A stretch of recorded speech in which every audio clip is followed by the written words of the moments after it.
Je voudrais dire que le financement de Equipop, elle est vraiment inclusive et elle est pour nous aussi, les travailleuses domestiques, car nous avons postulé à plusieurs financements, mais nous ne l'avons pas obtenu. Et celle-là nous est venue et nous avons eu notre premier financement. Et des jeunes filles victimes travailleuses domestiques, avant rejetées par la société, aujourd'hui, elles sont formées en métiers professionnels dans la couture, dans le tissage, également dans la teinture. Aujourd'hui, elles sont insérées dans la société grâce à ce financement. Et nous pouvons aussi ajouter que grâce à ce financement, nous avons fait un travail à la base avec les parents afin de montrer l'importance de rester dans la communauté et ne pas venir dans les grandes villes. Le partenariat stratégique. Au début, on nous explique que c'est des fonds assez libres. Donc, nous pouvons choisir de couvrir nos charges fixes comme une autre activité qu'on veut. Donc, déjà, cette flexibilité nous aide beaucoup, non? Parce que pour toute organisation, nous sommes confrontés aussi à nos difficultés. Donc, ça nous a permis aussi de combler ce vide-là.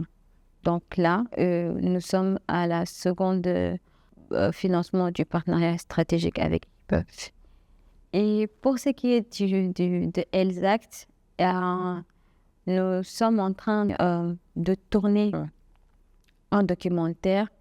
Ça rentre dans le cadre d'une initiative appelée Voix de la sororité. Grâce au soutien d'Equipop dans le cadre du projet Féministes en Action, nous avons pu mettre en œuvre 2 projets, un projet au niveau régional et un au niveau national. Et le projet au niveau régional nous a vraiment permis d'avoir une dimension régionale, d'avoir vraiment un espace où on peut échanger sur nos priorités, nos bonnes pratiques et aussi produire des connaissances qui nous ont aidés à orienter notre plaidoyer. Si aujourd'hui nous parlons de la mise en place d'un fonds national d'appui à la prise en charge, c'est grâce à ce projet. Et ça, c'est un exemple concret de solutions qu'on a pu co-créer avec nos États. Et l'autre aspect, c'est vraiment d'avoir pu, grâce à ce fonds, partir de nos priorités. C'est nous-mêmes qui avons conçu le projet au niveau national en fonction de nos priorités. Et une de nos priorités, justement, c'était d'adresser la question des violences basées sur le genre dans les universités, ce qui n'est pas facile parce qu'aujourd'hui, on sait que tout est cadré pour certains bailleurs. Donc, aujourd'hui, la spécificité de cet appui, c'est vraiment que nous avons pu partir de nos réalités locales, de nos priorités locales pour construire ce projet, co-construire ce projet et travailler à lutter contre ces violences sexuelles et sexistes, surtout dans nos universités.